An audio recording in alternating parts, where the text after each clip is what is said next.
We are back. Very special marathon review today. We are going to talk about the Disney World Marathon and half marathon because my wife did it. We'll get her thoughts on that. When I first started running marathons about 2 years ago, the Disney World Marathon was the one I wanted to do. You always hear about it. You always see pictures of all the great costumes and how much fun are people having. So I circled that marathon right when I started running, and I wanted to make like a whole experience of it. You know, go down to Disney World, do the marathon, maybe hang out in Disney, and that's exactly what I did. Now, before I get into my thoughts on the marathon, I want to talk a little bit about the course. Now, it is 26.2 miles, and it loops through 4 of the Disney theme parks. So Epcot, Magic Kingdom, Animal Kingdom, and Disney's Hollywood Studios, which are the 4 big theme parks that are down in Disney World. You start the race in Epcot at 5 a.m., and we will get to the pre-race fun.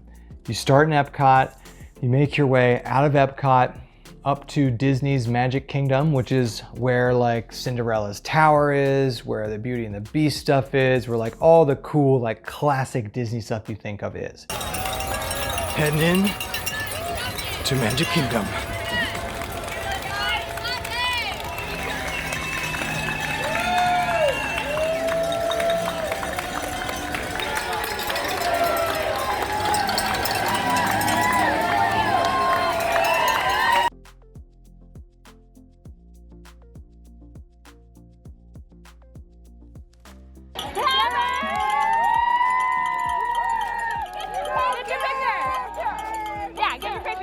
You run around Magic Kingdom, you leave Magic Kingdom, you head towards Disney's Animal Kingdom, which is where they have the big Tree of Life in the Avatar Pandora world. It's very cool. Animal Kingdom.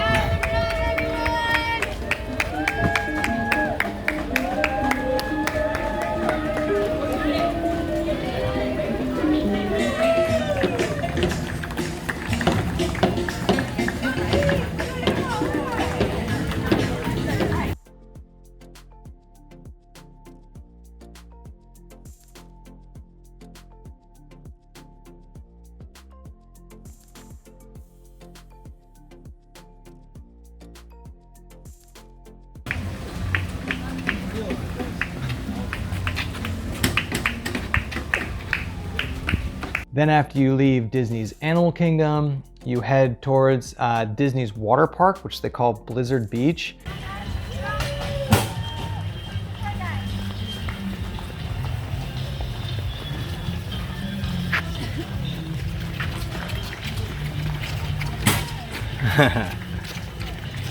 Then you leave Blizzard Beach and you head to the final of the big parks, Disney's Hollywood Studios, which is where Star Wars Galaxy's Edge is. I did a whole day there when we were down there. Check that video out.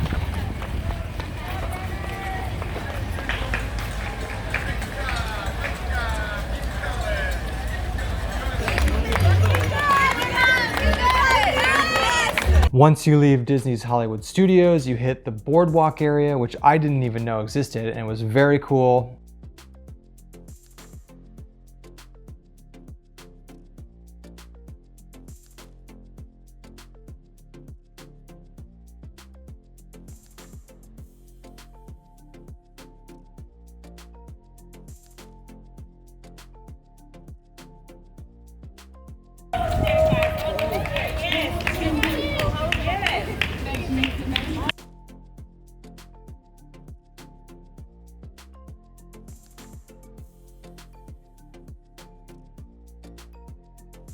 And then finally, you work your way back up towards Epcot and end at Epcot.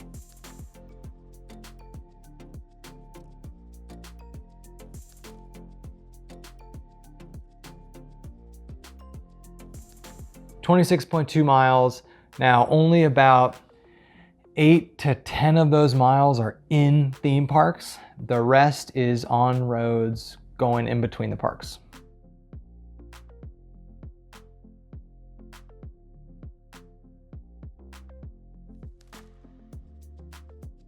I want to talk about the pre-race festivities because that's definitely the biggest logistical challenge and overall con of this race.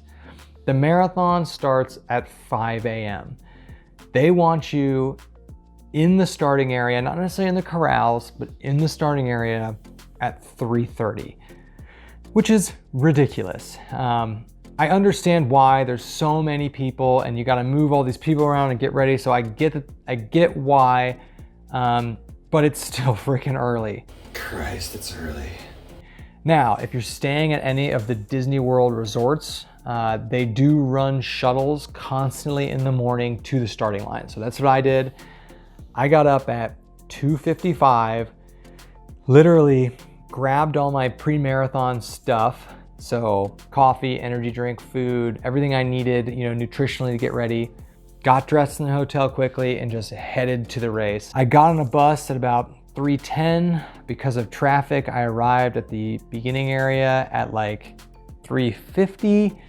And then from 3:50 to like 4:30, I hung out in the pre-race area where they have like music, character. They have a bunch of fun stuff there, which is cool. And they have food and stuff you can buy. But I sat in a parking lot for about 35 minutes and just drank coffee, drank water, kind of did my like mental preparation for a marathon. And then at 4:30, you head to the corral. And that is a mile from where you get dropped off. So on top of 26.2, tack on another mile. I was in the corral by about 4:50. The marathon didn't start till about 5:10, 5:15, and I was out the starting gate by 5:25. So I'll turn it back over to Mickey Mouse. All right, everybody. 3, 2, 1, go! That's a brief rundown of the pre-marathon festivities. Definitely the biggest con of this race is the pre-marathon logistics. Now, I will say, Disney does a really good job with this. I understand that sending 50, 60, 70,000 people through all these theme parks early in the morning is a logistical nightmare.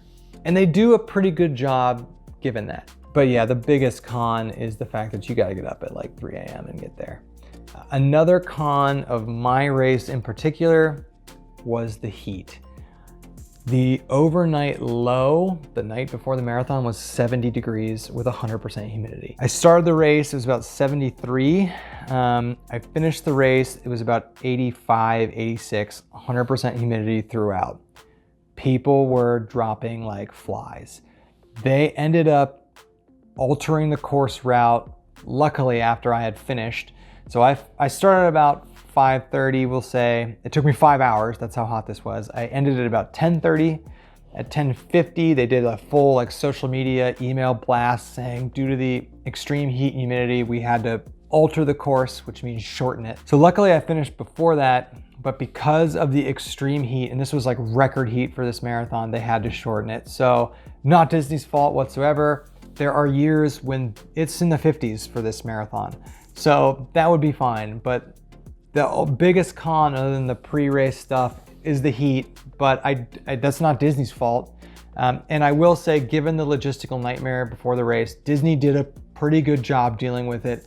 Granted, they've been doing this marathon for a while, so they've got experience, but they really did a good job with the cards they were dealt. So let's talk about what I like, because this race was awesome. Overall, the emphasis of this race is placed on fun. Now, it is a Boston qualifier, but the joke with this race is, hey, you can run a PB, a personal best. Well, everyone does a PW, personal worst. That was the case for me. My last marathon was 3:55. This marathon was 5 hours and 8 or 9 minutes. So personal worst, but the emphasis is placed on fun and having a good time. Every mile, they have Disney characters out with picture crews, and you can get a picture with your phone or a professional picture, and you just take pictures with characters the whole time. The park staff, when you're running in the parks, they're all out cheering you on. The volunteers were awesome. They have a huge volunteer crew that does this. So the people and the atmosphere of this race was freaking awesome. I mean, what do you expect? It's Disney World. It's the happiest place on earth. So they're gonna try and have the happiest marathon on earth. Also, because this is in Florida, the course is really flat. So you don't have to worry about climbing. I did about maybe 600 or 700 feet of climbing over 26 miles. And to give you like perspective, the Flying Pig Marathon I did last year was like double or triple that. So it is flat. And I will say, even though the majority of this race you're on roads, not in a park, the roads you run on are good. In Columbus, I had to run on cobblestones. Here, you're running on like freshly paved, wide, nice asphalt roads with people lining both of them. There's trees lining the road the whole way, so you do get some shade. And additionally, they place water and Powerade stations every mile. So that was fantastic. I drank 2 gallons of water over 5 hours, and I just had to force myself because it was so hot. Now they only have 2 energy stations with those like energy beans, which I'm not a huge fan of, just because I just have never had them before. But they did have banana stations all over, so the food wasn't bad. It was fine. And like I said, the hydration stations were everywhere. I mean, it was heat indexed in the 90s, water everywhere. I would definitely recommend this marathon. It's such a unique experience. There are a ton of Run Disney events. Run Disney is the entity that puts on these. They have a bunch of half marathons. They have 5Ks, 10Ks. This is the only full marathon. I would definitely recommend it. And even though I've never done them, Run Disney did a really good job putting on a race. So I would probably recommend their events, but I've never done their other ones, but they do have a Star Wars half marathon, which I do want to do. This would be a great race for beginners, other than the heat, which could F a lot of people up if you're not accustomed to it. It's a really easy race for beginners. It's flat. You have tons of sensory stuff to distract you from the pain of running a marathon. The people are out in full force. The park staff is out in full force. Everyone's cheering you on. Everyone's taking pictures. It's super fun, and I would definitely recommend this marathon, especially for beginners. Now, my wife did the half marathon. So the half marathon is on Saturday. The full marathon is on Sunday. I was there watching her.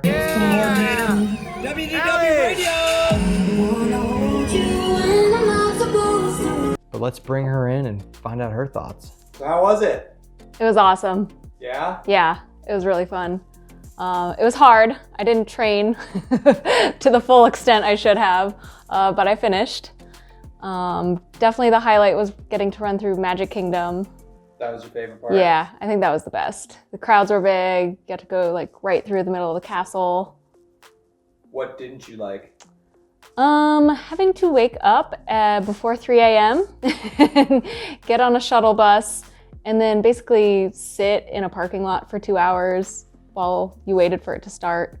They did a really good job of, getting you there and being organized, but it seemed unnecessary to just have to be there that early. It started at 5:30 a.m. and I was there probably 3:30. Basically, the first people started at 5:30. It was close to 6:30 by the time I actually started running.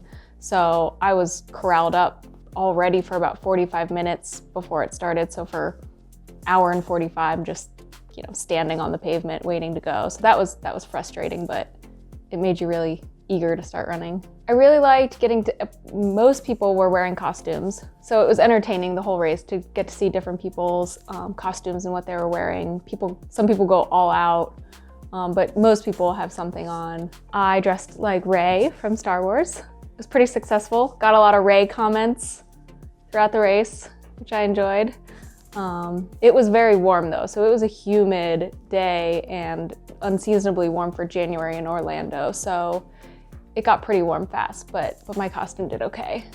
But at least for the heat, they had water and Powerade every mile, on both sides. So you got through those stations pretty easily. One more con for the half marathon. I mean, you're starting just outside of Epcot, like on the side of the road.